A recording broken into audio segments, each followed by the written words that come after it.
Muchísimas gracias a Isaac, Rosa. Y yo voy a decir una cosa, Isaac, Rosa Camacho, en honor a, sobre todo, a su madre. Conozco a su padre, pero es que conozco más a su madre.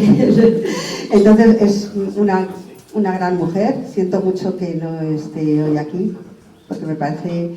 Y además enlazo esto con una cosa que le he oído a Isaac en una entrevista que le hicieron, que él, a esto le viene de pequeño porque sus padres han sido activistas, los dos, han pertenecido a comisiones, han trabajado mucho. Entonces él decía en una entrevista que yo le oí que lo ha vivido desde pequeño, y de ahí es de dónde le viene su forma de escribir, su forma de pensar, y yo creo que hasta su forma de ser. Para mí personalmente, lo mucho que conozco a Isaac personal, y luego su lectura, que para mí es de mis mejores escritores, y lo digo de verdad, creo que es se ve cómo es él como persona, cómo le preocupa la sociedad. Hay una cosa que me gusta mucho de tus libros, que, por ejemplo, cómo se ve, tú empiezas a escribir de la guerra civil, de la memoria histórica, pero hay escritores que luego no salen de ahí. Tú sigues con lo mismo, pero actualizado, muy actualizado. Sigues con temas sociales, pero actualizado todo, y además que llegan mucho.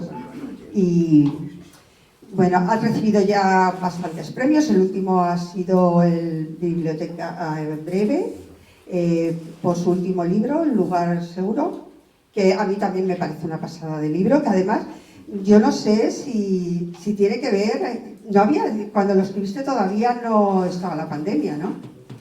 La pandemia sí, la guerra. O así, ¿no?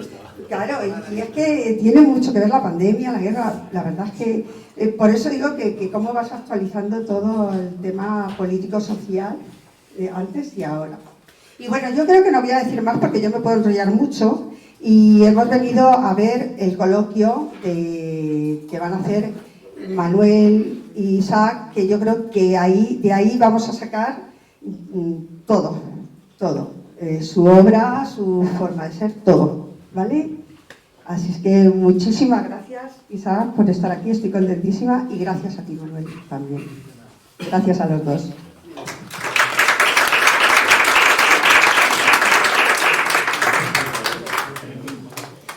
Bueno, lo primero agradecerte que estés aquí, porque yo creo que un viernes primaveral casi veraniego como este, prestarse aquí a plantarse otra vez ante 40 o 50 desconocidas y desconocidos, pues es un plato de gusto relativo, ¿eh?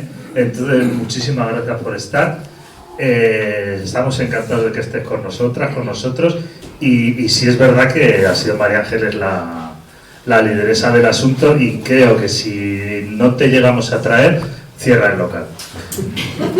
Dicho lo cual, yo quiero explicar un poco también por qué nos interesa por qué traemos a Isaac. Lo traemos fundamentalmente por lo siguiente: cuando se trae a alguien es para conocerlo, y queríamos conocerlo, no queríamos llenar el local, que sabíamos que eso iba a pasar solo por lo que representa y por lo que escribe y por lo que hace, sino que queríamos conocerlo y hablar de cosas de los desgarros de ahora, ¿no? No solo hacer una entrevista literaria, es decir, no te vamos a preguntar ¿y tú qué opinas del acto creativo?, sino que hablaremos del aquí y del ahora. Entonces, muchísimas gracias, y pasamos al asunto. Bueno, pues como ha comentado María Ángeles, tienes 11... Déjame que salude primero. Bueno, sí. ¿Sabes qué pasa? Que los compañeros me dicen siempre, por favor, que esto no se alargue más allá de las 10. Entonces yo voy ya, pim, pam. Yo voy a ser agradecimiento, pero pégate, no vas a agradecimiento al premio Goya ni cosas así, ¿no? Pero bueno, hola a todas y a todos, y quería daros las gracias por la invitación, porque además no es verdad que sea un encuentro con desconocidos. Aquí lo que hay más gente conocida, y gente que quiero un montón, y gente que aprecio, y y es un gusto estar aquí. Estaría con el mismo gusto, porque ya por lo que os conozco, sé lo que significa este local, sé el tipo de actividad que hacéis, el tipo de encuentro, el tipo de gente que viene aquí, por las muchas complicidades y afinidades que tenemos aquí, vendría con gusto, pero es que además veo aquí a mucha gente que gente que quiero y gente además que hace mucho que no veo también. Creo que te tienes que pegar más. Y entonces por eso digo que después de escuchar a María Ángela además, yo vengo ya hoy blandito, porque esta mañana en Badajoz y he tenido un encuentro con estudiantes y ha sido al lado de mi casa donde yo vivía y con estudiantes del instituto donde yo estaba y hasta me he encontrado una antigua novia y todo, o sea, ha sido un día de muchas emociones, por lo cual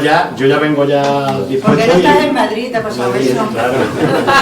y ya con todo lo bonito que me ha dicho María Ángel, pues ya estoy ya rendido, así que encantado de verdad de estar aquí y venga, vamos. Entonces ahora sí me toca. Ya digo, tienes 11 novelas, creo que son 11, ¿verdad? Sí. Wikipedia dice eso y yo no suelo contrariarla. Novelas no, libros sí. En realidad hacer la presentación con inteligencia artificial. Y lo hice. Dije, cuéntame qué diría Isaac Rosa de sí mismo. Y salió una cosa muy divertida, pero que no venía al caso. Bueno, te voy a decir que si has usado ChatGPT de una de las cosas de las que menos sabes de literatura, realmente. Yo hice la prueba también para un artículo que escribí, hice la prueba de preguntarle por literatura y eso sí, contesta como si supiera. Te intenta convencer de que sabe de lo que está hablando, pero le preguntas y no tiene, le falta ahí mucha información, con lo cual de mí habrá dicho cualquier cosa. Bueno, ahora me has sacado 2 o 3 términos que voy a sacar aquí como sea, aunque sea con calzador, ¿eh? Entonces eso no me lo quita. Pues bueno, de la producción que tienes, novela, teatro, ensayo. Ensayo tienes algo sobre Kosovo, ¿verdad?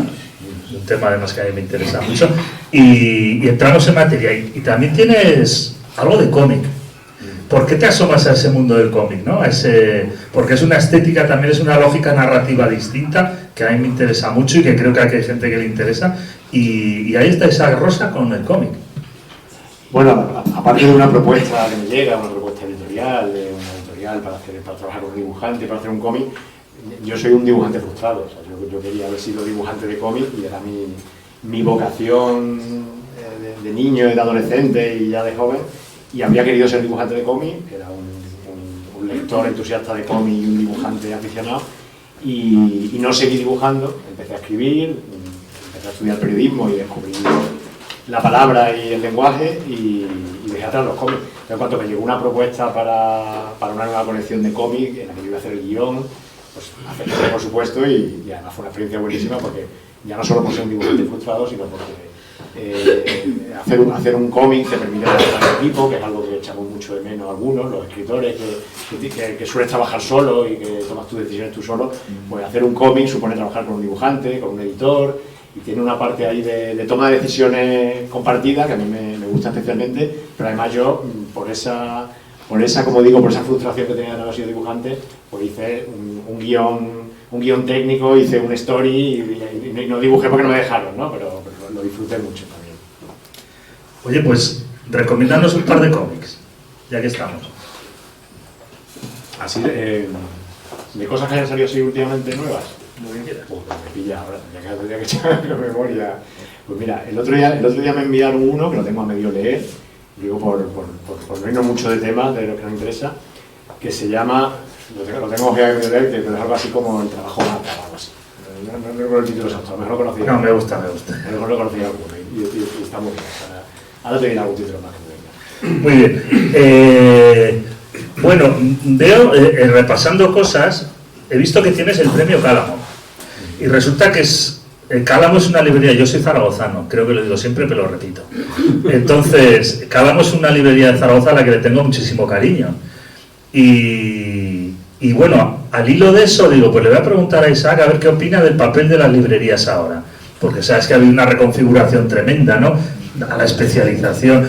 ¿Qué piensas de eso y hasta qué punto eso influye en la salida de tus libros? ¿Tú crees que tienen más salida en gran superficie, en plataformas digitales? ¿El papel de la librería cómo lo valoras? Con cuidado que aquí hay libreros. No, claramente escritores como yo, como tantos como yo, tenemos que dar gracias a las librerías. La librería es librería, lo que llamamos una librería, no una gran superficie ni una plataforma que vende libros porque en realidad le interesa vender otras cosas, ¿no?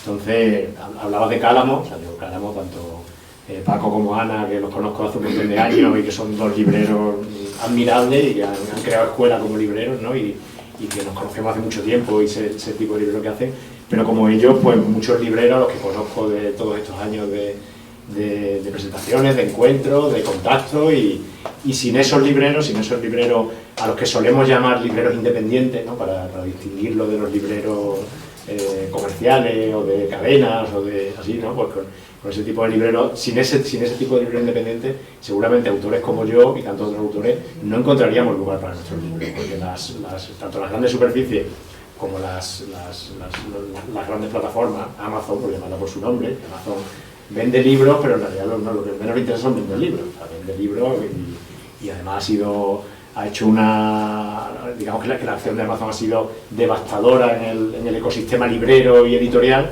pero en realidad no, lo que le interesa son los libros, le interesa vender otro tipo de cosas que dan mucho más beneficio que los libros y le interesa además nuestros datos, ¿no?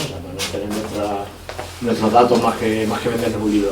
Pero el tipo de literatura que propone Amazon, o que da más visibilidad, o que vende, la que además edita muchas veces también, no solamente comercializa, pues es una literatura que va, de alguna manera, homogeneizando el gusto, que tiene mucho sesgo también, no solamente formal, sino ideológico también, y que va dejando fuera muchas propuestas literarias que solamente gracias al libro independiente acaban llegando también. Pues te voy a decir una cosa que no sé si la sabías. ¿Sabes quién menciona a Librería Cálamo en una, parece que estamos haciendo aquí un reportaje, en uno de sus libros? Sergio Ramírez, que me llamó muchísimo la atención. No. Va bien, ¿eh? Lo que pasa es que hay que pegárselo mucho ese. Sí. Bueno. Sí. No sé si está entendido. Que no, es que hay que pegárselo. Sí, no, pero yo creo que no, el otro es el que hay que pegárselo. A ver, dale otro que el otro va bien, ya verás. ¿El otro? Sí, si no es que me lo pegue, que yo hablo un poco no llevo. Sí, no, sí. Lo que pasa es que estoy hablando y se me va la mano. Pues sujétala. Bueno, entonces, te decía eso porque es curioso, ¿no? Como el ecosistema de las buenas librerías al final llega a todas partes y mola. Yo te voy a recomendar dos, porque como esto es un coloquio, yo te voy a recomendar otra en Zaragoza, se llama La Pantera Rosa, y una en Pamplona, con la que trabajo a veces, que se llama Catacrack, que es un pedazo de librería tremenda. O sea que si quieres pasarte por ahí, pues ya está, ¿eh? Yo en Madrid soy muy de traficantes de sueños, ¿qué le vamos a hacer? Es lo que hay. Bueno, hablando también, ya que estamos hablando de librerías y de todas esas cosas, vamos a hablar un poco de escritores. ¿Qué es ser escritor de novela social hoy en España? ¿Tú eres un escritor de novela social? No, me llaman de novela social, pero no me considero un escritor de novela social, o lo que se llama novela social habitualmente. O sea, novela social es una etiqueta del periodismo cultural que sirve muchas veces para colocar a un autor en una caja, en un espacio manejable, para dar unas coordenadas al lector, para que sepa por dónde leerlo, por dónde entrarle, para condicionarlo también a la lectura, ¿no? A mí no me gusta la etiqueta de novela social, no porque reniegue de la literatura social, que hay una gran novela social que reclamar, que reivindicar y que además ha sido muy maltratada en España, que ha ido una generación de novelistas sociales. Hay una tradición de novela social importante, hay una generación de novelistas sociales de mediados de siglo, de los años 50, de los años 60, que han sido muy maltratados por la crítica, por la academia y que hay que reivindicar, pero no me gusta la etiqueta de novela social, que creo que hoy dice poco además de un autor, que te vincula seguramente a formas literarias en las que yo a lo mejor no son las que hago, ¿no? Entonces, aunque te colocan siempre ese tipo de etiqueta, a mí me ponen la de novela social, novela política, novela comprometida, novela crítica, o sea, hay como una serie de etiquetas con las que intentan de alguna manera encuadrarte, ¿no? Para que seas más manejable.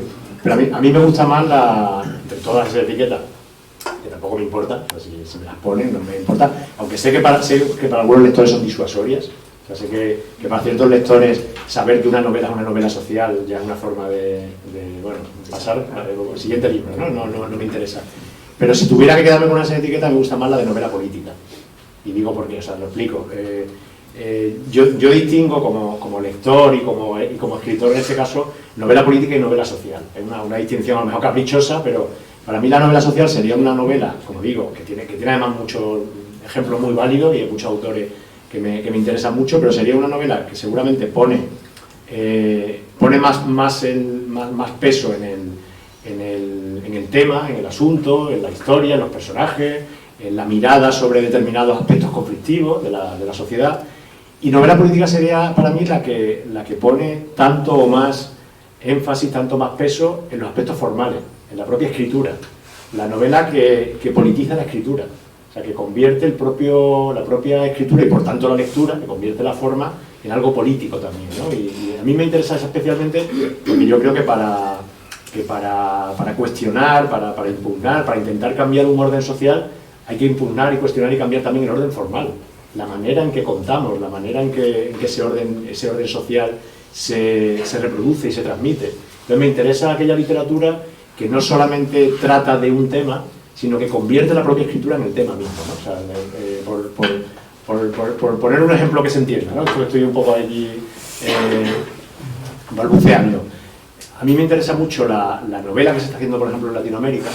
Hay una generación ahora de autores y sobre todo autoras latinoamericanas que están haciendo la mejor novela que se está escribiendo hoy en castellano, la mejor literatura que se está haciendo, y muchas de ellas tienen en común que son novelas cuyo elemento compartido es la violencia en todas sus formas, la violencia en América Latina, la violencia política, la violencia social, la violencia en las manifestaciones que toman todos estos países, ¿no? Y a mí las novelas que me interesan son novelas que no son novelas, es decir, aquellas autoras que no escriben sobre la violencia, sino que escriben la violencia, escriben de manera violenta incluso, o sea, es decir, la propia escritura y por tanto la lectura es violenta.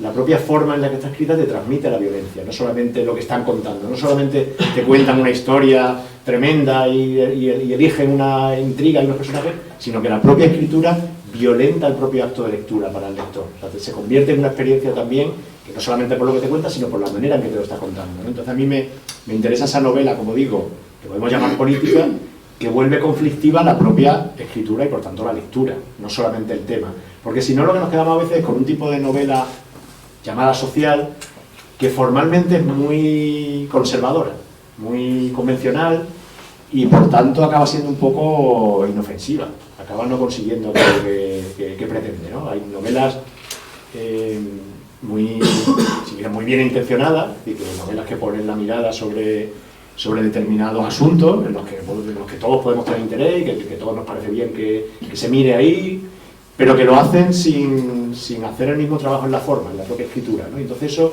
la relación que plantean con el lector hace que el lector de alguna manera se acomode en esa lectura, no le perturbe tanto, no le incomode tanto, no le moleste tanto, ¿no? Como te lo puede hacer otro tipo de literatura.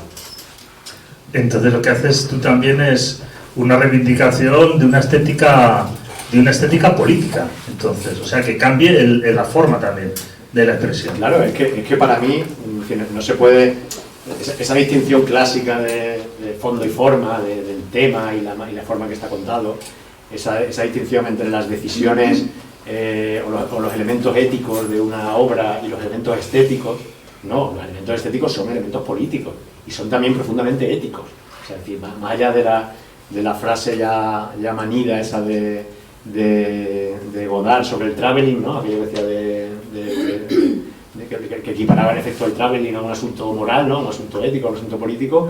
Cada una de las decisiones que toma un escritor tienen consecuencias políticas también. O sea, no es en absoluto inocente ni neutro elegir determinado lenguaje, elegir contar de esta manera o de esta otra. La manera en que uno escribe, la forma en que uno escribe, el tipo de relación que propone con el lector es profundamente política también, porque tiene consecuencias también sobre lo que uno escribe, no solamente, como digo, la selección de temas, ¿no? La selección de materiales.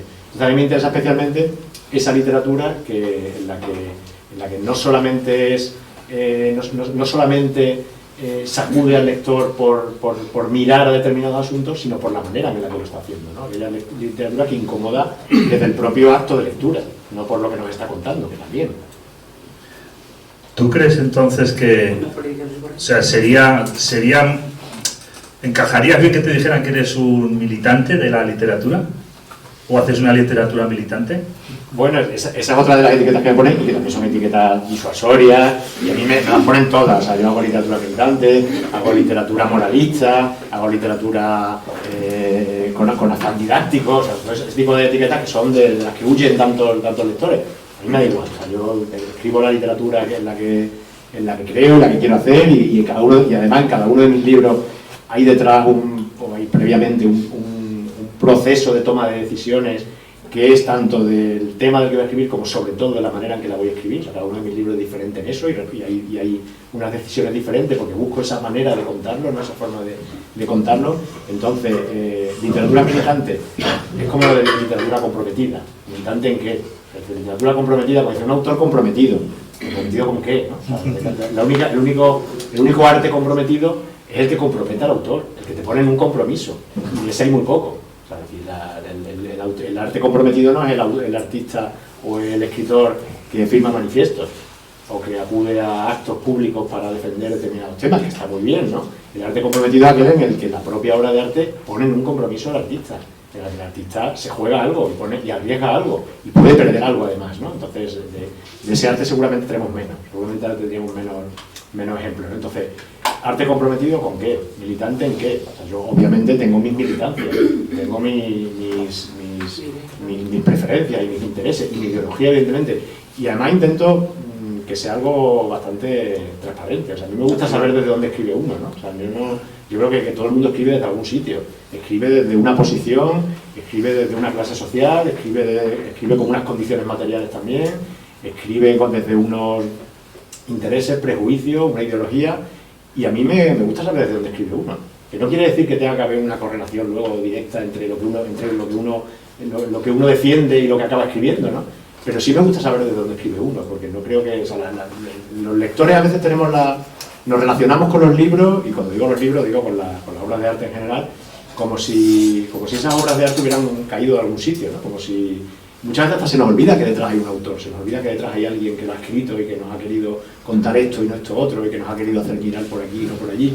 Entonces, detrás de cada libro hay muchas cosas, y entre otras cosas hay un autor que tiene algo y que nos ha querido contar esta historia de esta manera, ¿no? Y cambiando un poco de tema, y por lo que te toca, ¿cómo valoras el papel del mercado en la literatura ahora? El papel del mercado. Sí, porque... Así en general. Así en general.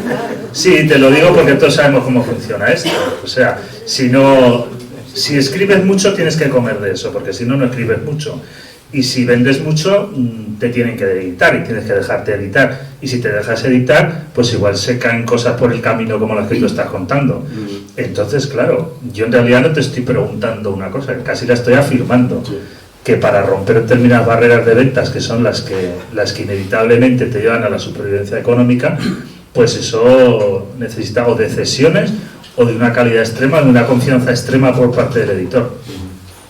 Sí, estaba hablando de mercado y me estaba acordando de un libro muy interesante, además muy discutible, pero muy interesante, un libro de hace años, de Damián Tabarovsky, del autor argentino, tiene un libro que se llama Literatura de Izquierda.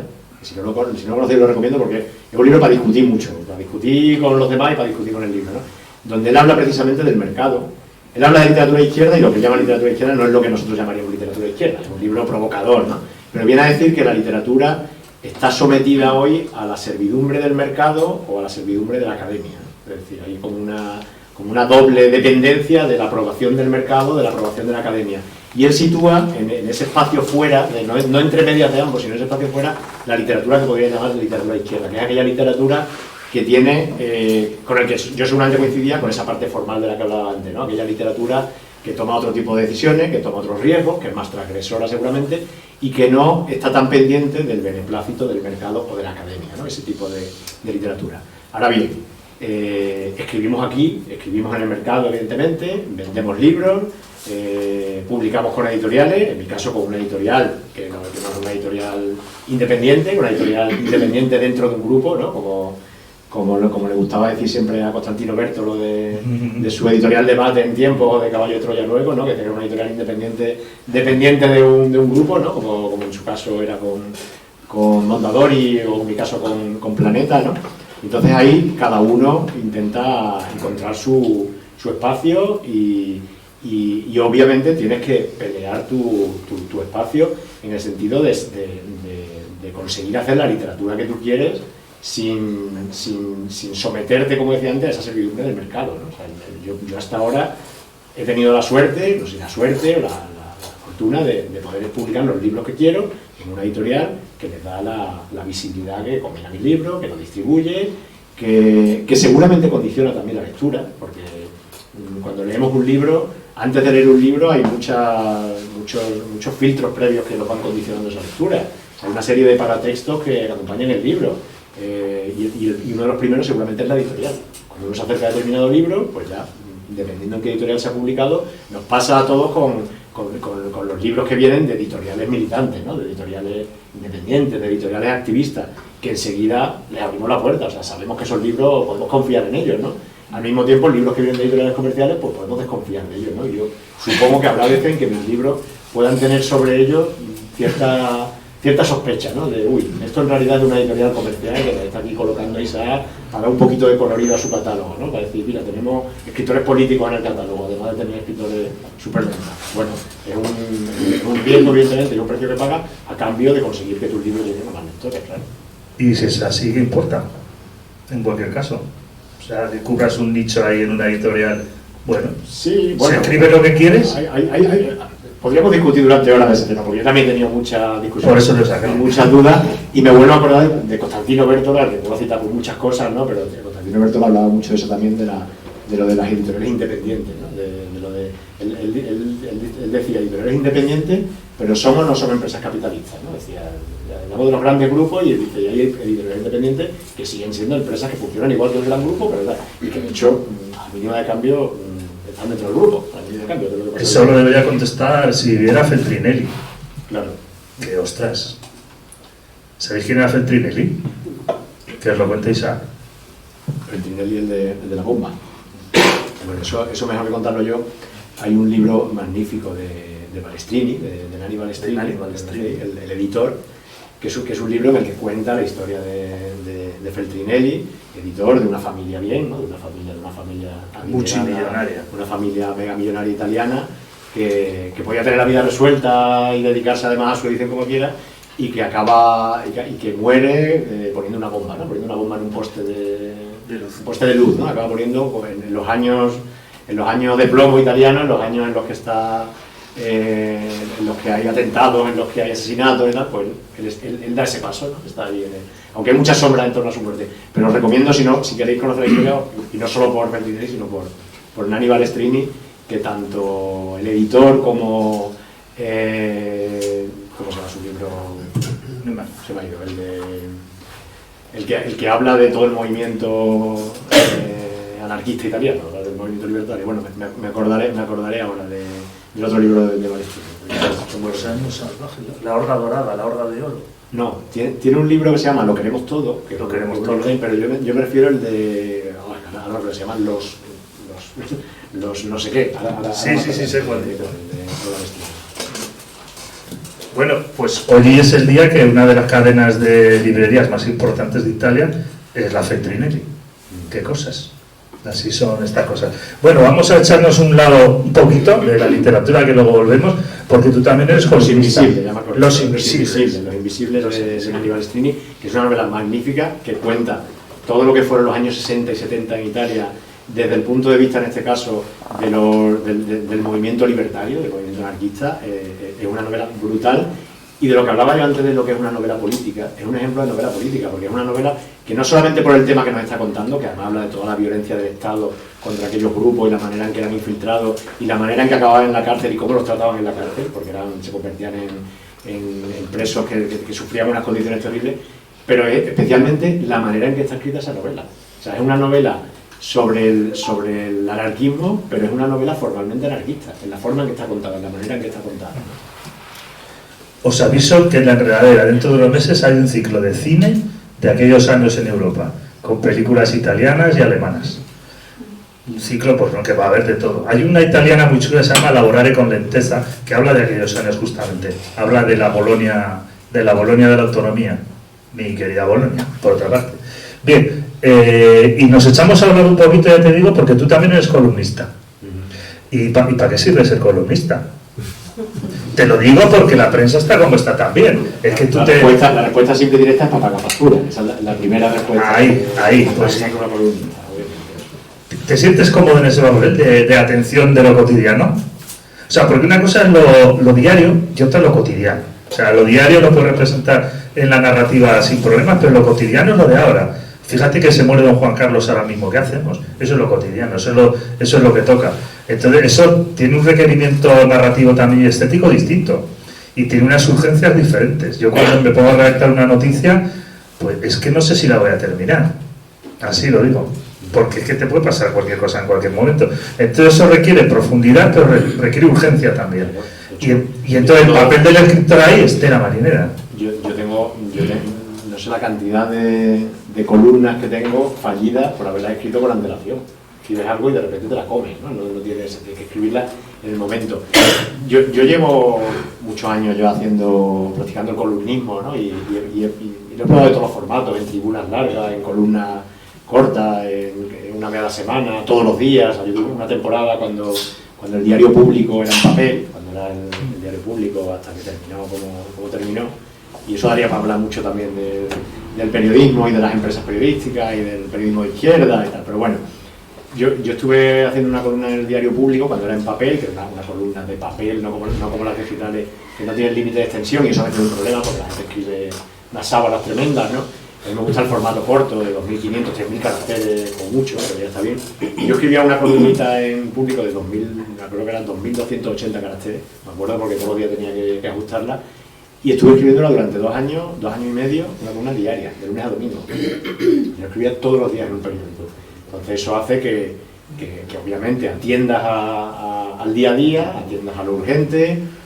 Yo siempre he escrito en periódicos en contacto con el periódico, siempre en conversación con el periódico, hablando de cuáles eran los temas que iban al día siguiente, de cuáles eran los temas que ningún columnista estaba tratando o de los que había exceso, ¿no? Entonces, a mí me gusta ese tipo de columnismo, que no es el columnista que está en su casa y manda la columna, sino que está un poco más en el periódico, ¿no?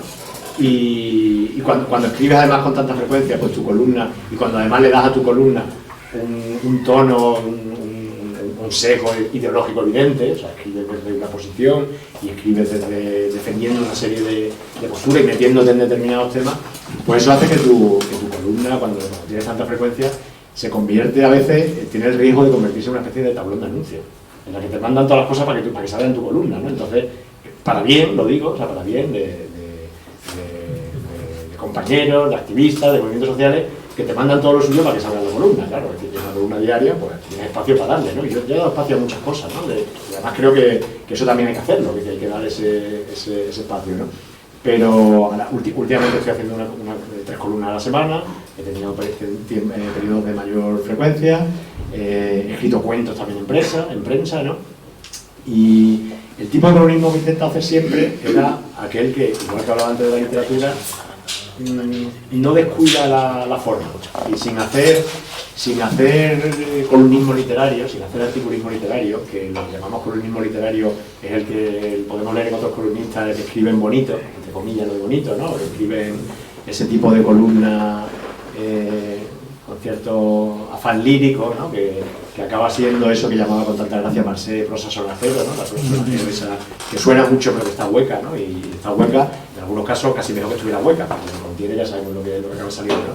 Pero a mí ese tipo de periodismo literario no me interesa, el periodismo de escribir bonito, de escribir del escritor que como escribe una columna de periódico tiene que escribir literario, ¿no? No me interesa, pero sí creo que desde la literatura se puede aportar al periodismo de opinión en este caso, pues ciertos elementos literarios, ciertos elementos formales, y entonces a mí sí me gusta desde la columna escribir muchas veces casi un relato, o escribir algo que puede tener una parte de ficción, o usar ciertas herramientas o ciertos recursos que son propios de la literatura, que pueden descolocar al lector, que a lo mejor no, el lector espera leer una cosa y acaba encontrando otra. Entonces, yo creo que cuando uno escribe una columna de prensa, y tenemos en España, ¿no?, una inflación de opinadores, ¿no? O sea, tenemos un exceso de columnas, de artículos a los que añadir el tertulianeo, ¿no?, a los que añadir la cantidad de tertulias que hay. Entonces tenemos una inflación de opinión en la que si quieres decir algo, tienes que decir algo que merezca la pena, evidentemente. O sea, no puedes añadir más ruido ni insistir en lo ya dicho. Entonces, cuando uno escribe una columna, pues hay quien escribe una columna y puede aportar información, por ejemplo, ¿no? Hay columnistas que lo que aportan es información, que tienen información y tienen sus propias fuentes y pueden contar algo. Si tú no tienes información, si tú no tienes esa parte periodística que aportar, lo que puedes aportar en una columna es un punto de vista diferente. Es contar de lo que están hablando todos, contarlo de otra manera, contarlo desde otro sitio, desde donde no se hace habitualmente. Y lo que puedes aportar también es la propia escritura, ¿no? Entonces yo no tengo información, no tengo fuente de la mayoría de temas, intento aportar el punto de vista y la escritura. De todos modos, vaya panorama se nos ha quedado con la prensa, ¿no? Hace un juicio así rapidito del panorama que se nos ha quedado, porque es que vas a un kiosco y te mueres de pena.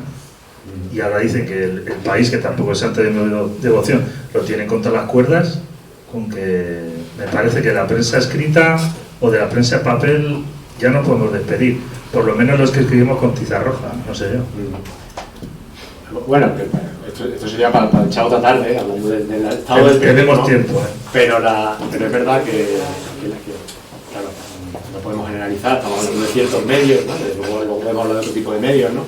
Pero en general los medios, los grandes medios, los periódicos de kiosco que siguen teniendo papel en el kiosco, las grandes cabeceras, las cadenas de televisión, las cadenas de radio, son empresas periodísticas. Y en empresa periodística, los sustantivos empresa, los adjetivos periodísticos, que solemos pensar que son otro tipo de empresas porque hacen periodismo, y solemos además disculpar cosas que no disculparíamos en otras empresas o darles un cierto margen, ¿no? Porque eso es periodismo. Solemos vincularlo o solemos darles el beneficio de la duda porque el periodismo, porque es la libertad de expresión, porque es el derecho a la información, pero son empresas periodísticas. Y cuando digo empresas, son empresas que tienen detrás accionistas, inversores, anunciantes, todo tipo de presiones, relaciones con el poder, evidentemente, y a eso responden. Es decir, aunque luego muchos intenten colarnos su mercancía, como digo, con que están haciendo periodismo, son empresas periodísticas, ¿no? Ahora bien, hay otro tipo de medios que plantean otra relación con la historia y plantean otro tipo de periodismo que llamamos también periodismo independiente o periodismo crítico, ¿no? Yo pasé por una experiencia que fue la del Diario Público. El Diario Público, si recordáis, cuando salió en el año 2007, creo que fue, apareció como, iba a ser, o se presentó como el periódico de la izquierda, ¿no? Iba a ser el periódico que iba a representar todo aquello que ya no hacía el país desde hacía mucho tiempo, ni que lo habían hecho otros medios, y parecía que había ahí un hueco para un medio que conectara con una sensibilidad de izquierda. Entonces aparece un periódico que tiene detrás a un empresario, que es Jaume Roures, ¿no? Que es un empresario, un extraño millonario trotskista, ¿no? Que es una cosa ahí... No sé si tiene... Si se inspira en Feltrinelli de alguna manera. No. Feltrinelli se levanta y le pega. Un millonario trotskista que suena como el banquero anarquista de Pessoa, ¿no? Que es igual de contradictorio del millonario trotskista, pero es alguien que tiene una militancia trotskista de izquierda y que tiene mucho dinero y que tiene empresas, que ha hecho su dinero en el mundo audiovisual, con todo lo que tiene que ver con los derechos de emisión de los partidos de fútbol, con la producción televisiva, y que decide montar un periódico porque él ve, siendo trotskista, pero no deja de ser una empresa periodística, y como empresa ve que hay un hueco en el mercado, que hay algo ahí donde colocarse. Entonces hace un periódico que se presenta además, yo no sé si lo recordáis vosotros, pero se presentó con una campaña en la que digamos que era como un max mix de todo lo que nos podía gustar, ¿no? Salía la bandera republicana, hablaba de laicidad, hablaba de feminismo, hablaba de sindicatos, hablaba de todo eso. De repente, cuando salió, yo recuerdo la primera campaña con la que se presentó el periódico, ¿no? Y bajando el precio, ¿te acuerdas que era un precio? Salió así, a 50 céntimos. Sí, los kiosqueros estaban indignados. Y además regalaban de todo. Los fines de semana te llevaba al kiosco, te llevaban libros, te llevaban discos, te llevaban de todo, ¿no?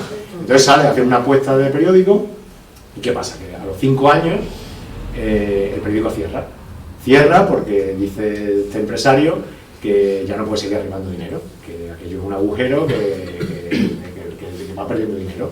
¿Qué pasa? Que en España nadie ha montado nunca un periódico para ganar dinero, ni siquiera para no perderlo. Es decir, un periódico, una cabecera informativa, se monta para otras cosas.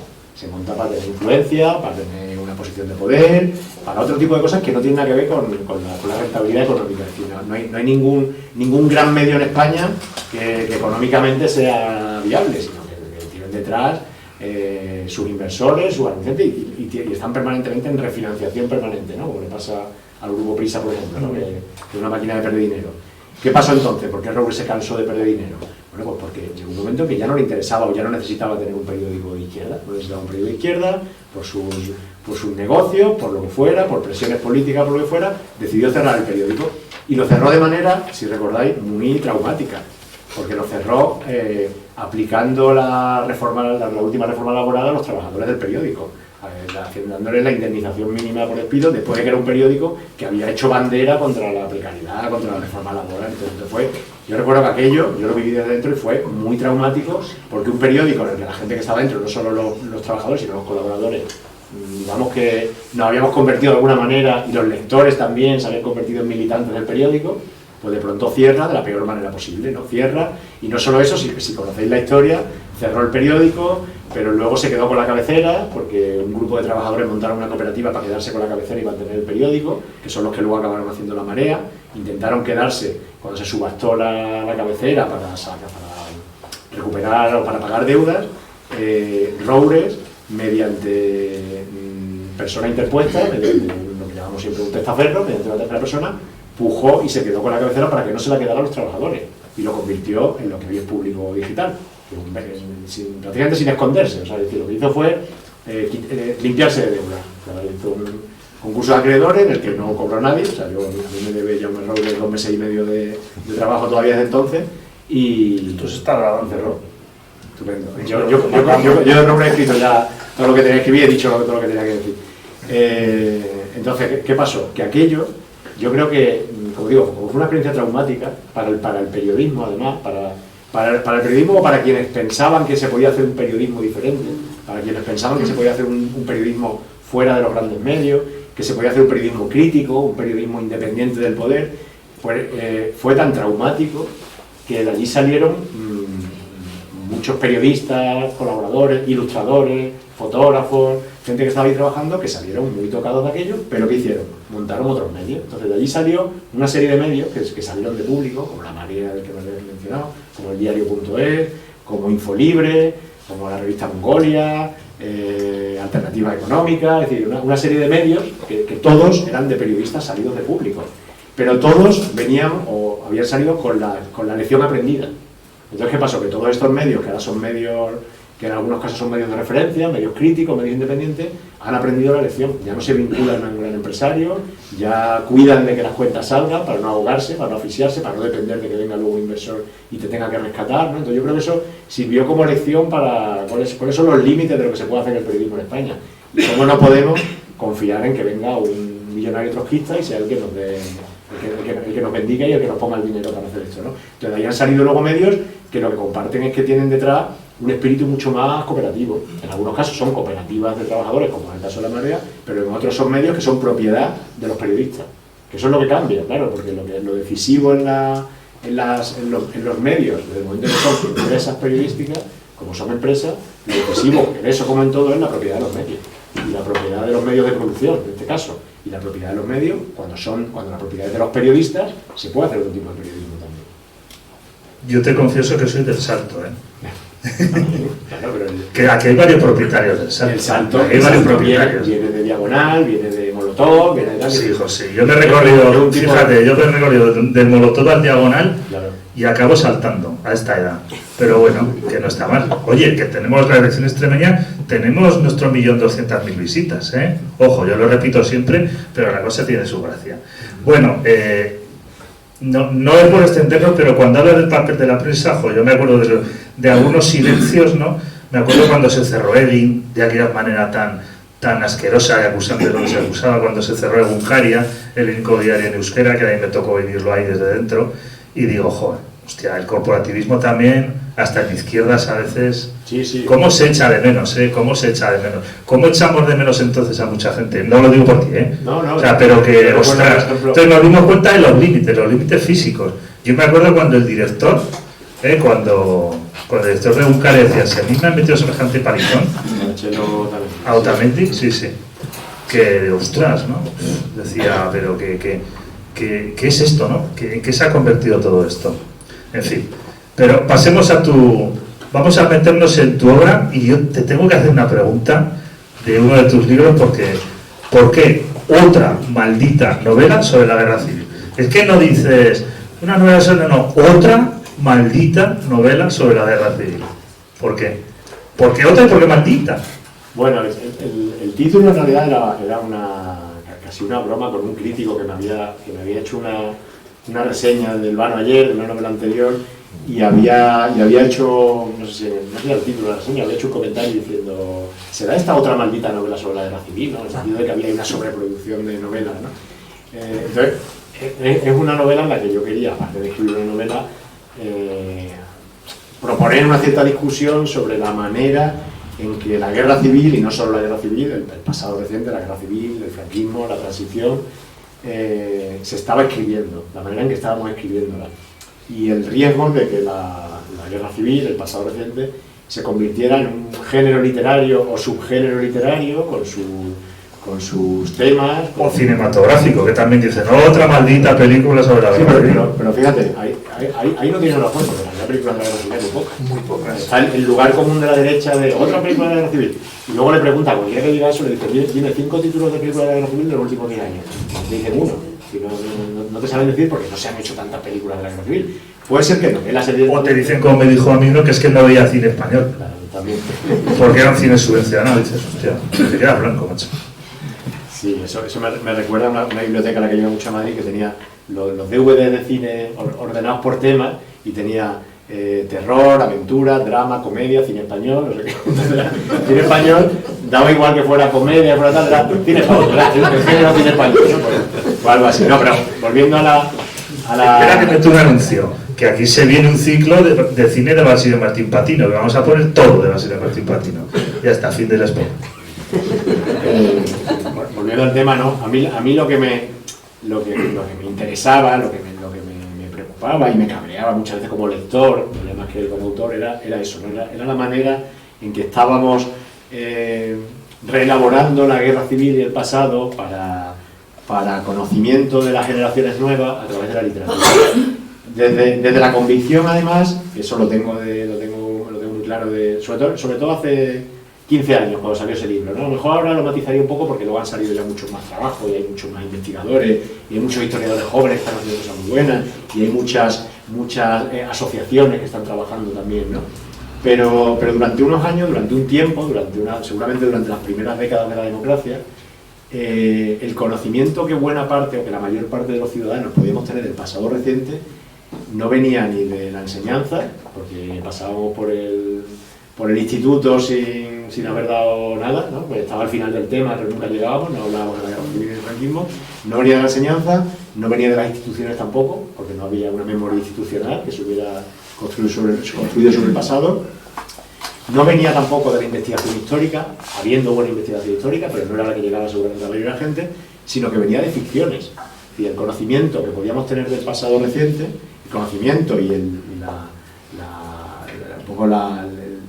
la visión que podíamos tener de ese pasado, nos la había dado la novela, nos la habían dado las novelas, el cine, por supuesto, también, la televisión, y eso implicaba, a mi entender, que no podíamos leer de la misma manera esas novelas ni podíamos juzgarlas igual, que no podíamos juzgarlas solo por sus valores literarios, si es que se puede distinguir valores literarios de todo lo demás, ¿no? Porque esas novelas iban a ser leídas de otra manera, porque vivíamos en un país en el que había una enorme anomalía democrática en la forma de tratar el pasado y que hacía que ese espacio que en otros países pueden llenar, pueden ocupar o pueden cubrir la enseñanza, las instituciones, la historiografía, pues en España lo estaban ocupando los novelistas. Y había novelistas que lo ocupaban con intención y otros que lo ocupaban pasando por aquí. Yo quiero escribir mi novela de la guerra civil. Quiero escribir mi novela de la guerra civil como si estuviera escribiendo sobre la antigua Roma, ¿no? Una novela en clave casi histórica, ¿no? Pero los lectores no te iban a leer como si estuvieras escribiendo una novela histórica, una novela de intriga, una novela romántica, una novela de aventura. Iban a leer como que le estabas dando una visión de la guerra civil, ¿no? Entonces a mí me interesaba mucho la manera en que estábamos contando la guerra civil y veía muchos agujeros, veía muchas cosas que echaban falta, ¿no? de la manera de contar la guerra civil.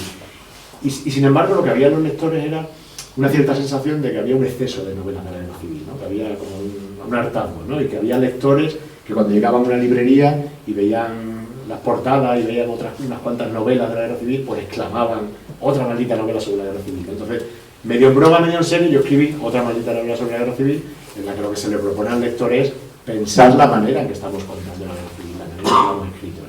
Sí, pero además lo haces de una manera curiosa. Esa apelación que hacías al principio, ¿no?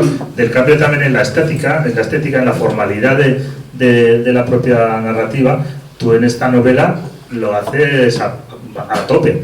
¿Por qué? Porque es que en realidad es una novela donde haces una crítica cruel de tu propia novela La mala memoria. Es decir, es una metanovela, tío. Y encima se puede leer de dos maneras distintas. No es rayuela, sí, pero tiene su gracia, el asunto. Claro, yo había apuestas. Yo había escrito una novela ya, que era una maldita novela sobre la guerra civil. Yo había escrito una novela que era mi primera novela, que era una novela... La mala memoria. La mala memoria, que era una novela de juventud, y lo digo en el mal sentido, no necesariamente malo, pero bueno, en el sentido de que era una novela de alguien joven, que está empezando, que quiere escribir la gran novela sobre la guerra civil, que es una novela muy influenciada por los autores que lees en ese momento, pero también muy permeable a las formas literarias dominantes, que también están ahí, ¿no? Entonces yo he escrito una novela que no, sí pienso que a lo mejor mi novela no merecía lo que yo le hice, pero claro, yo eso lo habría hecho con otras novelas, lo que he hecho con novelas de otros autores que creo que merecían mucho más ese tratamiento, pero supongo que esos autores no lo han presentado bien ni me lo habrían permitido, ¿no? Entonces lo hice con mi propia novela. Yo, mi editorial me propuso, después de haber publicado con ellos El Banoyer, me propusieron recuperar mi primera novela, que había salido de una editorial pequeña, una editorial de aquí de Extremadura, de la Edición del Oeste, y me propusieron recuperarla, editarla para lectores que no habían conocido, y cuando yo releí la que había sido mi primera novela, pues me di cuenta que era otra maldita novela sobre la guerra civil, que era una novela que para mí yo no reconocía ya el tipo de literatura que yo quería hacer, ¿no? Entonces, pero vi que había una oportunidad de hacer otra cosa con ella, que era convertirla en un artefacto entre la novela y el ensayo. Para quien no sepa de lo que estoy hablando, que no la conozca, es una novela en la que yo lo que hago en otra maldita novela sobre la guerra civil es meter el texto tal cual, sin tocar una coma de mi primera novela, de La mala memoria, pero al final de cada capítulo hay un lector infiltrado que va comentando y apuntando la lectura. Tú lees el capítulo y al final del capítulo te encuentras con un impertinente, ¿no?, que está ahí y que va señalando todo aquello que es propio de otra maldita novela sobre la guerra civil. Entonces yo lo que proponía era una discusión sobre el tema, ¿no? Entonces yo creo que seguramente habría otras novelas que merecían mucho más ese lector infiltrado, pero no lo hice con ella, no lo hice con la mía. ¿Y quién ha contado bien quién ha hecho una buena novela sobre la guerra civil? ¿Sobre la guerra civil? Bueno, que no sea Max Sadu. Bueno, claro, es que si hablamos de una buena novela sobre la guerra civil, nos tenemos que ir a los textos seguramente ya canónicos, ¿no? Pero tenemos evidentemente las grandes novelas de la guerra civil que se escribieron por parte de quienes la vivieron, por parte de sus protagonistas. Es inevitable citar a Max Sau, o sea, yo creo que no hay nada que iguale todo el ciclo de los campos de Max Sau, ¿no? Yo creo que eso es obviamente ahí sí tenemos eso que se dice siempre de ¿cuándo llegará la gran novela sobre la guerra civil? Está escrita desde hace ya 50 o 60 años, ¿no? Pero luego, bueno, pues ha habido autores que a lo mejor se han fijado en algún aspecto de la guerra civil. Yo creo que con la ambición de Max Sau de demostrar de esa manera la totalidad de la guerra, yo no creo que tengamos mucho parecido. Podemos hablar de La forja de un rebelde también, la parte de la guerra, que puede ser también considerada. Algo de Sender, también, los 7 libros de podemos hablar también. en una clave más literaria, pero que también tiene esa ambición de contar la guerra civil, y tiene cosas muy interesantes en Juan Benet, el de Rumorosa Lanza, que es una novela, y en general la mayor parte de novelas de Juan Benet, que hacen una mirada que a él lo que le interesaba, él sí que no tenía ningún interés en contar la guerra civil de forma política, lo que le interesaba era lo que había ahí para hacer literatura, ¿no? Para él le daba igual lo que fuese la guerra civil o otra cosa, pero hizo gran literatura con eso, y hay páginas muy lúcidas de Juan Benet sobre la guerra civil, que entendió, que contó y que entendió mucho mejor la guerra civil que otros autores que podríamos identificar enseguida con el lado republicano, ¿no? Y fíjate que yo que bromeaban al respecto, además de Juan Benet metiéndose en esos berenjenales. Claro, pero decían JB por lo que veía. Sí, pero yo a Juan Benet le leí, fue la primera vez que yo leí una expresión que era de Juan Benet, que luego la han usado otros autores, que era lo de llamar a la guerra civil una guerra de atrición. una guerra de atrición, que era una guerra de someterte mediante el miedo. O sea, la atrición es ese miedo terrible a Dios, ¿no? a que te va a castigar, ¿no? Y entonces él hablaba de guerra de atrición y de algo que luego usaba también Alberto Méndez, de los girasoles ciegos, que hablaba también de una guerra de usura, ¿no? Una guerra de atrición, una guerra de usura. Una guerra, Juan Benet fue el primero en que leí la idea de que la guerra se había prolongado para poder seguir matando. Es decir, que Franco podía haber rematado la guerra mucho antes, ¿no? Es decir, que hay esos movimientos de tropas de cuando va precisamente desde Extremadura, que van llegando hacia Madrid, y hay un desvío, y se paran, y se establece el frente, y acaba durando mucho más la guerra. Y Juan Benet hablaba de esa guerra de atrición, que lo que había pretendido era mantener 3 años de guerra para poder seguir matando y para poder fijar luego una población completamente aterrorizada y diezmada para los 40 años de dictadura, ¿no? Entonces, Juan Benet tenía algunas páginas, como digo, desde intereses literarios, pero que con gran lucidez entendía perfectamente cuál había sido la guerra de Franco, cuáles habían sido las motivaciones de Franco en la guerra, ¿no? Pero como eso, como digo, hay otros autores que han vivido la guerra civil y yo creo que todavía podemos esperar buenas novelas de la guerra civil por parte seguramente de nuevas generaciones de autores que no hayan vivido la guerra o que hayan nacido mucho después, sino de autores que hayan nacido ya en los 80 o los 90, que van a plantear otro tipo de miradas muy diferentes, ¿no? Desde una distancia, pero también desde otros presupuestos literarios. Oye, ¿y El ruido del mundo no es otra maldita novela sobre la guerra civil? Te lo digo de coña. Era un cuento, no era una novela. El ruido del mundo es un cuento, que era un cuento sobre las ocupaciones de fincas que hubo en Extremadura en la primavera del 36, antes de la guerra, ¿no? Que a mí fue un episodio. Esta mañana, cuando estaba en Badajoz, que estaba en un encuentro con estudiantes, compartía con ellos, porque de lo que hablaba era de lo que querían saber era cómo empecé a escribir y tal. Entonces yo compartía con ellos la conmoción que me supuso a mí en mi adolescencia, en el final de la adolescencia, conocer o descubrir, diría, la revelación de lo que había ocurrido en la guerra civil en mi ciudad, en Badajoz, lo que había ocurrido en Extremadura. Y digo revelación, digo conmoción, porque para mi generación, que yo soy de la primera generación de la democracia, yo soy del 74, o sea, somos la generación que nacimos y crecimos ya en democracia, y que de pronto, al llegar a la edad adulta, se produce ahí un cortocircuito cuando descubren que te han ocultado la historia de tu país, ¿no? Es decir, yo me enteré de repente de lo que había pasado en Badajoz. Yo descubrí lo que había pasado en Badajoz leyendo a un novelista historiador, que era Justo Vila, el novelista de Badajoz, y leyendo a Justo Vila acabé llegando a Mario Neves, al periodista portugués que había estado en Badajoz en agosto del 36, y yo recuerdo la conmoción que a mí me supuso descubrir que en mi ciudad había habido, durante semanas, meses del verano del 36, habían sido asesinadas miles de personas. Estoy hablando de los años, estoy hablando de finales de los 80, principios de los 90, con lo cual estamos hablando de medio siglo antes, ¿no? Que medio siglo antes en mi ciudad había habido una masacre de ese tamaño que había dejado evidentemente heridas en muchas familias, incluso gente que podía ser de mi entorno, y la conmoción que a mí me supuso descubrir eso, y que a mí no me hubieran contado nada en el instituto, que no me hubiera llegado nada a mi alrededor, que no hubiera nada que lo recordara, que no hubiera ni una placa, que no hubiera ni un recuerdo institucional, ni un día que lo conmemorase. Y eso que a mí me pasó con 17, 18, 19 años, le pasó a mucha gente de mi generación cuando descubrieron lo que había pasado en su ciudad, en su pueblo, en su familia.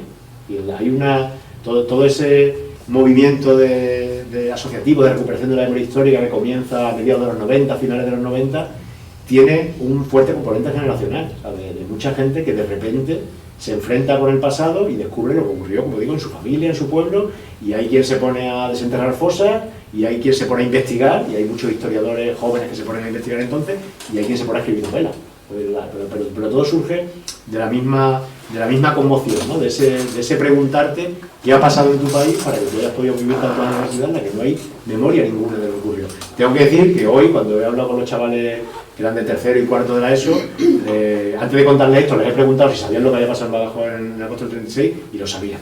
Por ese lado lo hemos salvado, porque hemos tenido varias generaciones que seguían saliendo de la educación secundaria o del bachillerato sin saber nada de la guerra civil, y aún siguen teniendo una información muy breve. Bueno, mi hija mayor, que estudió en Madrid, le tocó un instituto bilingüe y dio la guerra civil en inglés, y la dio prácticamente como había estudiado a Felipe II a la Reconquista, o sea, 4 fechas, 4 nombres, lo que sabe de la Guerra Civil gracias al instituto. Y luego nos llega el Vano Ayer, que ahí ya te metes con los 40 años, con los 40 largos años. Yo creo que es otra vuelta de tuerca que das al pasado. No te han dicho nunca, pero Isaac, ¿tú qué tienes con el pasado? ¿Tú qué problema tienes con la memoria? No te lo han dicho nunca, no te han dicho que no te referencian un poco, porque claro, tienes sobra, ¿eh?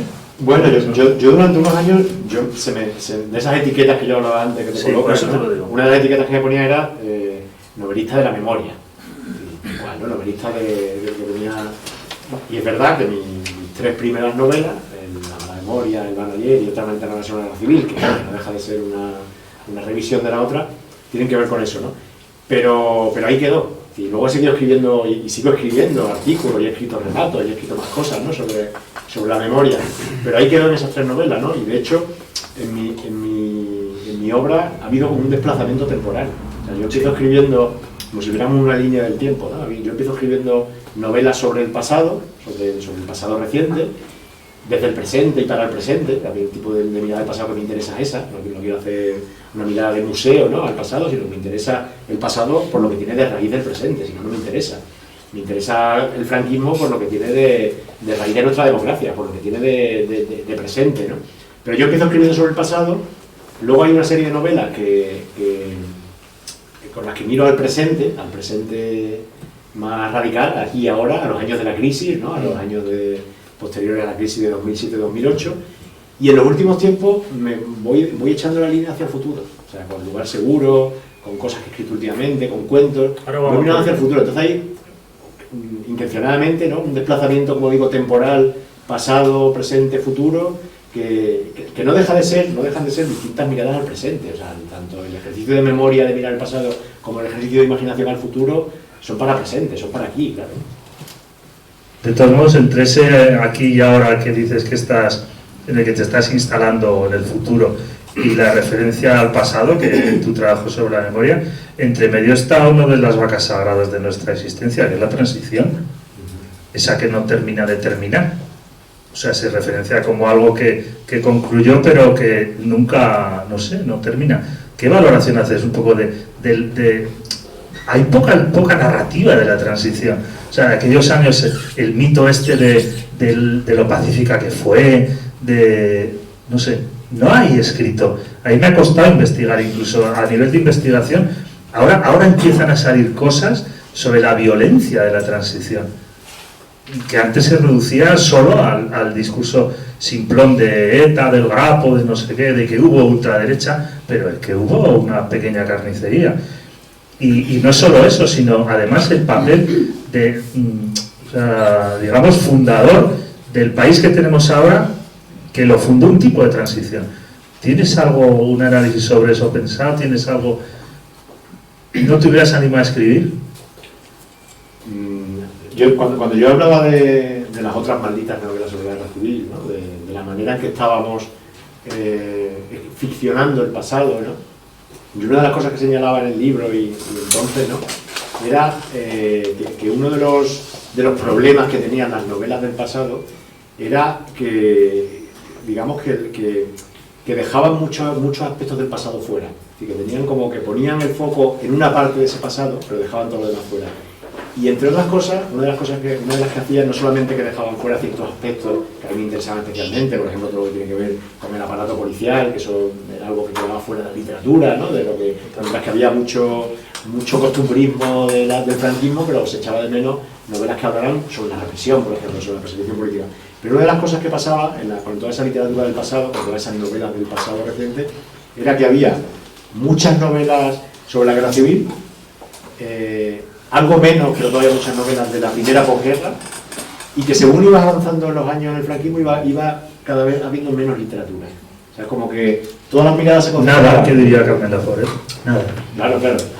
Todas las miradas se concentraban en los años 30, en los años 40, y según avanzaba en los 50 ya iba habiendo menos literatura, y en los 60, en el tardofranquismo, encontraban muy poquitas novelas, muy poquita ficción, y lo mismo ocurría con la transición. ¿Qué pasaba? Que según nos acercábamos al presente, los años se volvían más prometedores, claro, Ya no solo porque los protagonistas estaban vivos y porque se trataron, sino porque tenía que ver mucho más con nuestro presente. Es decir, nuestro presente de la democracia no tenía tanto que ver con los años 30, sino con los años 60 y con los años 70. Entonces ahí eran los años interesantes y era de lo que no estábamos escribiendo. Estábamos escribiendo de aquel tiempo que podíamos dar ya casi por cerrado, en el que había muchas cosas pendientes, pero a efectos de nuestro presente podíamos darlo ya por cerrado, podíamos hacer ahí una brecha, un paréntesis, una separación entre aquel tiempo y nosotros. Los lectores de ahora no se iban a reconocer en sus abuelos o en sus bisabuelos de los años 30, pero sí podían reconocerse y podían hacer otro tipo de preguntas en sus padres, en los años 60 o los años 70.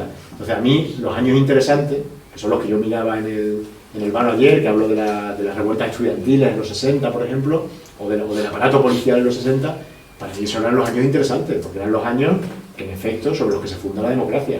Y todo lo que tiene que ver con el tardofranquismo, a efectos políticos, económicos y sociológicos, las líneas de continuidad que hay entre el tardofranquismo y la democracia, pasando por la transición, tienen mucho que ver con nosotros.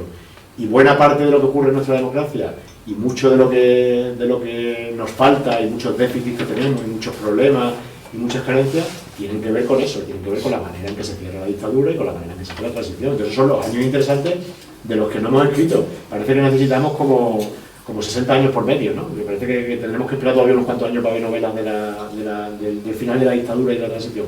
Pero son los años interesantes. ¿Pero por qué no escribimos, por ejemplo, dos aspectos de los que hay muy poca literatura? Uno es el aparato policial del que he dicho y el otro es las complicidades económicas.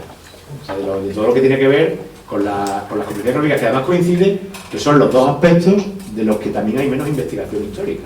O sea, hay investigación historiográfica, evidentemente la hay muy buena, pero son también los aspectos que si uno pusiera torres de libros de investigación histórica sobre la represión en la guerra civil y en la posguerra, aspectos del franquismo sociológico y tal, aparato policial, ya nos saldrían poquitos libros, complicidades económicas, tal, ya empezaríamos a tener menos. O sea, son aquellos aspectos de los que hay menos investigación histórica, pero también de los que hay menos ficciones, ¿no? Porque son aquellos aspectos que tienen mucho más que ver con el presente. O sea, si tú conoces el aparato policial y el sistema económico empresarial de los años 60 y 70, dice mucho de la democracia y ya. Ahí encuentras otro tipo de personajes también, ¿no? Sí, pues lo cierto es que no hay narrativa, prácticamente. Sí, hay poca. Hay muy poca. Hay una muy curiosa, a mí me llama la atención este país, la vuelta que da. Hay una novela muy buena de Fernando Savater, que se llama Caronte a Guarda, que habla sobre las tramas parapoliciales y es estupenda. Fíjate dónde ha acabado Fernando Savater. Sí, ¿dónde ha acabado? Bueno, que no ha acabado. Que todavía puede ir más allá. Que todavía puede ir más allá, pero es curioso, ¿no? La vuelta que da este país y cómo se recoloca todo. En fin, bueno, pues ya, menos mal, que por lo menos para contarnos algunas cosas estaba el gigante Rafael Chirves, porque el crematorio es fundamental, Bueno, seguimos, me voy a dejar esto porque... mira. El país del miedo, Esa obra a mí me interesa mucho, porque la recupero ahora porque hablas de los miedos, ¿no? De cómo se construye también un tejido social sobre el miedo, sobre el desconocimiento. Y en este tiempo, sobre todo las últimas semanas, los últimos meses, donde la realidad política se teje sobre bulos y sobre mentiras abiertas y estructuras, los ocupas, la Agenda 2030, a mí por lo que me toca lo del agua, que yo ya no sé cómo escribir y cómo contarlo, que por Dios que se puede tirar Valdecaballeros, que no pasa nada si tira el pantano. Entonces, claro, peleas contra cosas, contra miedos generados de una manera que dices, pero ¿qué está pasando aquí? O sea, que ¿tú cómo consideras este nivel de desestructuración, no ya de información, sino casi moral, ¿no? Donde hay medios que explícitamente mienten. Sí, a mí me parece, dentro de este manejo del miedo, ¿no? De este uso político del miedo, que está ahí evidentemente, en un tiempo en el que todo está marcado por la incertidumbre y en el que todos nos sentimos a merced de no sabemos qué, ¿no? Estamos en este tiempo en el que no sabemos qué vendrá después, de la pandemia, de la guerra, de la crisis, y en este tiempo de miedo, que no es de ahora, que no es de la pandemia, que viene ya de antes, o sea, estamos hablando del siglo XXI, que empieza el 11S, ¿no? Y desde entonces todos los sustos que hemos tenido, ¿no? Todo lo que ha venido después, este tiempo de miedo, pues lo que funciona es, como ha funcionado históricamente el miedo, y como una forma de control y disciplinamiento social, ¿no? Una población asustada, siempre una población más manejable. El miedo sirve también como para hacer negocio, que hay toda una industria del miedo, de vendernos seguridad, digamos, de traficar con nuestros miedos, y hay un uso, evidentemente, político del miedo, ¿no? Y yo estaba diciendo lo de los miedos de ahora, ¿no? Cuando yo escribí la novela, en el año, esa novela de 2008, yo estaba, los miedos que estaban entonces, digamos, que eran los miedos que tenían que ver con el mundo de después del 11 de septiembre, el terrorismo y la guerra contra el terrorismo, el miedo a los... Ya empezaba a haber también un gran miedo a los pobres, a las clases peligrosas que se consideran, a los inmigrantes, a los extraños, ¿no? Entonces, ya estaban esos miedos. Pero a la vuelta de 2 años, 3 años, cuando yo publiqué esa novela, de repente nos vino otra tanda de miedos, que eran los miedos económicos y sociales con la crisis, ¿no? De repente nos llegan otros miedos, que son el miedo a quedarte sin trabajo, el miedo a quedarte sin casa, el miedo a que el banco quiebre, el miedo a perder tus derechos sociales, que todos esos miedos estaban ahí. Entonces, digamos que ha habido ahí una acumulación de miedo en esos tiempos, hasta que llegamos a la pandemia, a la guerra, a todo lo que estamos viendo ahora, ¿no?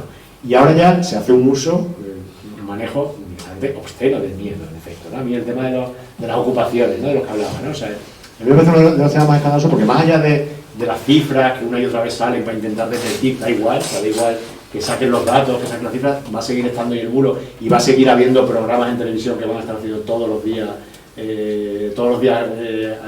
propaganda bueno, lo podemos oír en cualquier programa de televisión matutino, ¿no? Esa idea que se repite una y otra vez, da igual que sea mentira. Ahora despertino que Ana Rosa va a la tarde. De que si sales de casa y te vas de fin de semana, te van a entrar en tu casa y no vas a poder echarle, ¿no? Cuando lo cierto es que lo que eso está tapando es que durante los últimos 15 años el verdadero miedo a quedarte sin casa no eran los ocupas, era el banco. Es decir, en este país en los últimos 15 años ha habido decenas de miles de personas que han perdido su casa y no han sido ocupas, ha sido el banco. Es como ese chiste que se hizo hace unos años, no recuerdo quién lo hizo, yo lo leí por ahí, el que circulaba, ¿no? Que era, no me acuerdo exactamente cómo era, pero era una coña esta que circulaba que decía: después de tantos años que nos hemos tirado, cada vez que íbamos al cajero a sacar dinero, y cuando iba a sacar dinero, dice, tantos años mirando para atrás cuando sacabas dinero, cuando tenías que mirar para adelante, porque si no quitas el dinero no era el que venía por detrás, era el de delante. Pues lo mismo pasa con este, o sea, el miedo al ocupa, lo que está tapando es que el verdadero miedo no es que el ocupa te eche de tu casa, el verdadero miedo es que el banco te eche de tu casa. Ha sido así durante 15 años, y ahora que viene otra oleada de problemas hipotecarios, con la subida del Euribor y tal, pues no sabemos si va a venir otra oleada de desahucio grande, ¿no? Entonces, lo que está tapando ese miedo al ocupa, que se usa además evidentemente políticamente para cargar contra determinadas fuerzas políticas que son los amigos de los ocupa, para primar ciertas políticas o ciertas propuestas, ¿no? Pues lo que está tapando es una realidad, que es la realidad de que en este país a muy poca gente le ha echado un ocupa de su casa, en cambio los bancos han echado a centenares de miles, ¿no? Y una cosa, yo aquí te tengo que decir que La mano invisible sí que es una novela social. ¿Sabes por qué? Porque leí, no sé dónde lo leí, si en la Contra o en algún medio digital, decía, esa novela de gente que trabaja. Claro, es que estaban fuera de las novelas. Igual que en la serie Todos los pisos son grandes, casi siempre de 2 plantas. Luego los productores dicen que es que si no, no se puede grabar dentro, y tienen parte de razón, ¿eh? Yo tengo un amigo productor y me dice, Manolo, es que no hay manera, o sea, que no, ni tu casa vale. Pero claro, es que La mano invisible es gente que trabaja, pero que trabaja. Y yo sí creo que tienes un poco de... lo que yo llamo novela social. Y luego, de La habitación oscura, me interesa mucho el papel que le das a la vulnerabilidad, ¿sabes? En el sentido de esa mirada que tienes sobre el futuro, que yo no sé si la proyectas como futuro o un poco como estafa, ¿no? O sea, ¿qué le queda a la gente, a esa generación que dices que se entera justito en el colegio, la guerra civil ahora, y ahora tiene que afrontar el reto de la supervivencia? ¿Qué les está quedando? ¿Futuro o estafa? La habitación oscura yo creo que va de eso. Sí, es una novela muy...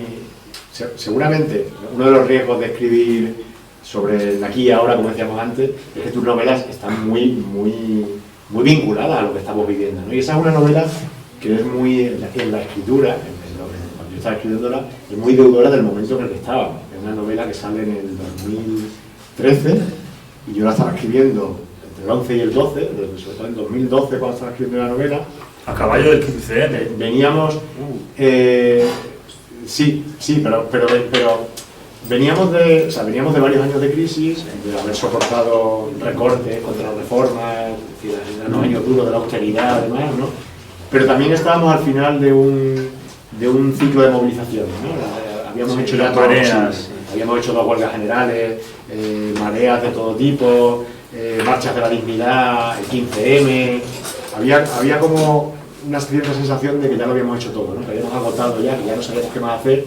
Y cuando yo escribí esa novela, surge de un momento de cierto desconcierto y desesperación, ¿no? Es decir, bueno, ¿y qué hacemos ahora, ¿no? ¿Dónde vamos, ¿no? Entonces es una novela que habla de una generación, de la mía, que se siente, en efecto, estafada, que siente que se han defraudado sus expectativas, que pensaba que su vida iba a ser otra cosa, que le ha pillado una crisis en el momento en el que estás montando tu vida, en el que te han nacido ya los hijos, en el que tú creías que ya todo iba a ser fácil en adelante, ¿no?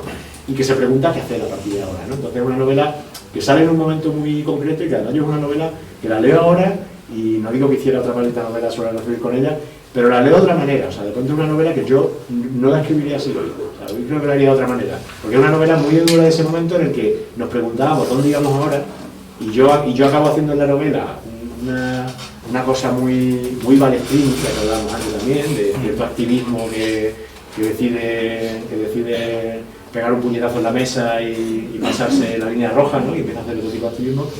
Y lo que yo no esperaba cuando escribí esa novela, y lo que no esperábamos nadie cuando nos preguntábamos qué hacemos ahora, era que a la vuelta de solo un año, de pronto iba a ocurrir lo que nadie pensaba, que íbamos a entrar en un ciclo político diferente, iban a aparecer nuevas fuerzas políticas, apareció Podemos, aparecieron las confluencias, aparecieron las candidaturas municipalistas, y de repente, ese momento de desesperación de qué hacemos, ¿no? De dónde vamos después de haberlo hecho todo y haber resultado, de repente se produce un desplazamiento a lo electoral, a las instituciones, a la política, con la que muchos no contábamos, y entramos en un ciclo político diferente, ¿no? Entonces entramos en un tiempo nuevo que también daría para mucho, ¿no? Y en el que estamos todavía, yo creo. Tenemos entonces para hablar mucho como 3 cosas, o sea, vete planteando trimestralmente una visitica, ¿eh? Y ya veremos cómo lo hacemos. Y claro, para aguantar todos estos duelos, de pronto el amor en feliz final. Y yo te pregunto, ¿es el amor un lujo que podemos permitirnos ahora? Una pregunta sencillita de sí o no. Inteligencia artificial.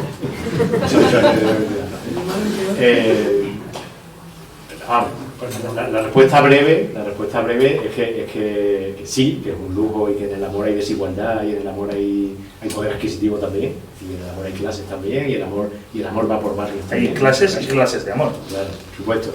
Y la respuesta más larga es que el amor lo hemos contado demasiadas veces como si el amor se produjera fuera del mundo, en un exterior que no existe, ¿no? Como si nos amáramos al margen de todo lo que vivimos, y nos amáramos en una burbuja o en un espacio exterior, cuando el amor del que podemos tener la mayoría está atravesado, pues, por todo lo que vivimos, en primer lugar por las condiciones materiales, por todas las tensiones con las que vivimos, por los modos de vida propios del capitalismo en el estado en el que estamos ahora mismo, y todo eso que no se suele tener en cuenta cuando se cuentan historias amorosas, yo quería incluirlo ahí. Fue una historia de amor de quienes aman como amamos la mayoría, con las vidas que llevamos, con las exigencias que tenemos, con los trabajos que tenemos, con las presiones, con el estrés, con todo esto. Y luego llegamos a Tiza Roja, donde ya vas al presente. Porque es una sucesión de presentes.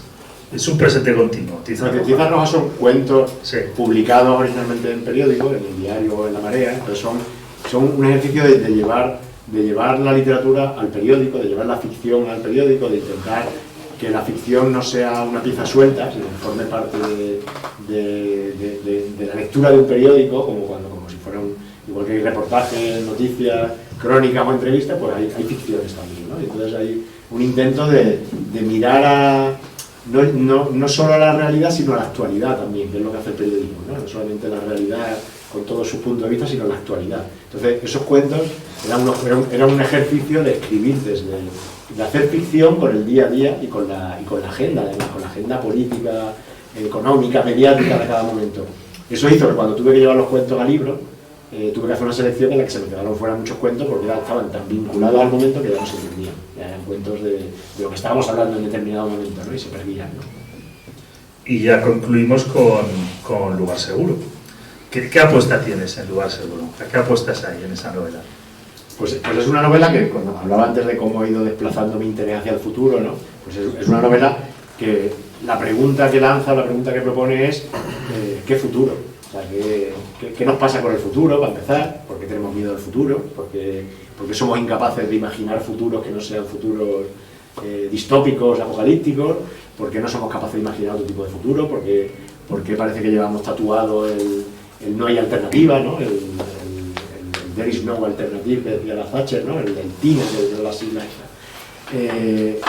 Una novela que se pregunta qué futuro nos espera, pero también qué futuro estamos dispuestos a pelear, ¿no? A disputar, ¿no?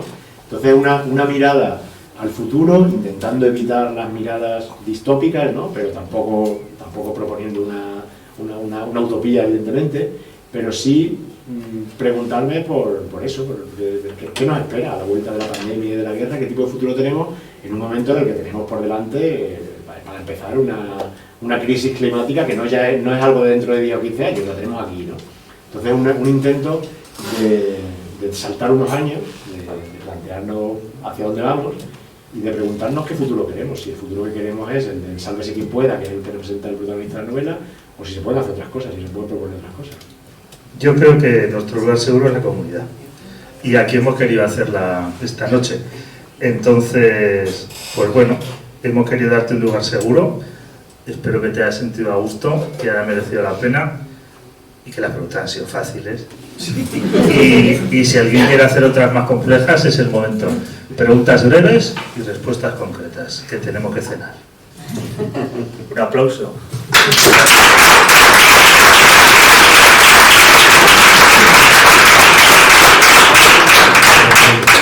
Pásale el micrófono a la gente.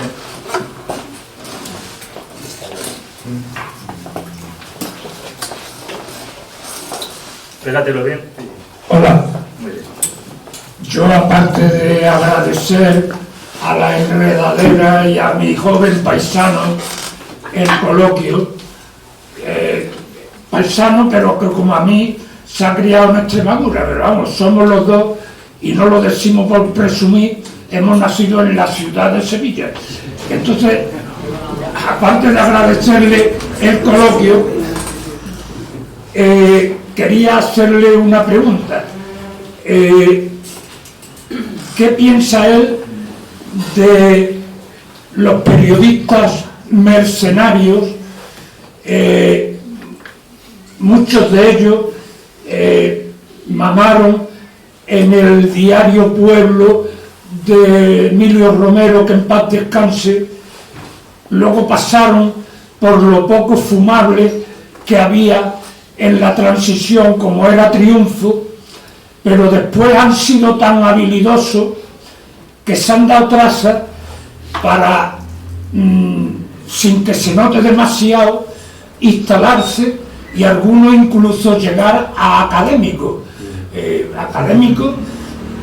Algunos han pasado por directores del periódico de referencia. Yo he nombrado a Roure, tú puedes nombrar a Sevilla. No lo voy a nombrar yo, pero bueno. Y otros solamente han sido corresponsales de guerra, pero que han sido tan habilidosos que hoy se sientan en la academia, a pesar de que, como digo, proceden del vespertino Pueblo y han tenido esa... ¿Qué piensas de esos periodistas mercenarios? Bueno, de esos, por suerte van quedando pocos, por una cuestión biológica, que es decir, van pasando los años y van quedando ya jubilados o desaparecen, ¿no? Entonces van quedando menos, ¿no? A mí me preocupa más otro tipo de periodistas, no se llaman los mercenarios, el mercenario depende de para quién, ¿no? De para quién trabaja. ¿Para quién trabaja? Porque mercenario, por desgracia, hay mucho, no hay mucha forma de trabajar en el periodismo. A mí me preocupa más decir, los periodistas que tienen poca capacidad de defender su independencia precisamente por algo de lo que no se habla tanto cuando se habla del periodismo, que hablamos siempre de los intereses políticos, de la objetividad y tal, pero no hablamos tanto de las condiciones de trabajo de los periodistas. Y el periodismo es uno de los sectores donde la precariedad es absoluta desde hace mucho tiempo, ¿no? Donde la precariedad se instaló y donde las condiciones de trabajo de buena parte de los periodistas, sobre todo los que son colaboradores, freelance, ¿no? Pues son condiciones, en los últimos tiempos además han ido bajando las tarifas cada vez más, con lo cual hay gente que está buscando dónde publicar y buscando dónde publicar del tema que surja y de lo que te dejen y de lo que pueda.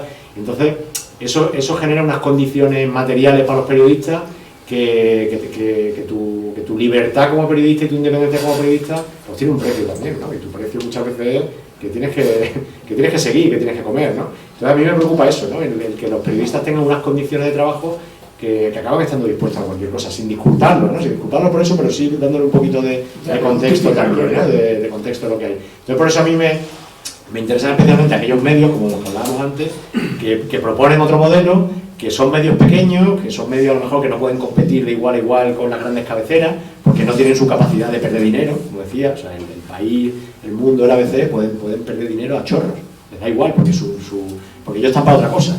Sin embargo, están esos otros medios pequeños que se preocupan mucho más por sus cuentas, porque no tienen detrás quien les refinancie, ¿no? ni quien les rescate una y otra vez, y son medios que son, como digo, pequeños, que a veces no pueden evitar ciertas formas de precariedad también, sobre todo los colaboradores, pero que intentan ser coherentes con un modelo de periodismo también en las condiciones de trabajo, ¿no? Entonces a mí me parece importante resaltar de esos medios, que no solo son medios críticos con el poder y son medios independientes, sino que además son medios con buenas condiciones de trabajo. Eso me parece muy importante, ¿no? Muchas gracias.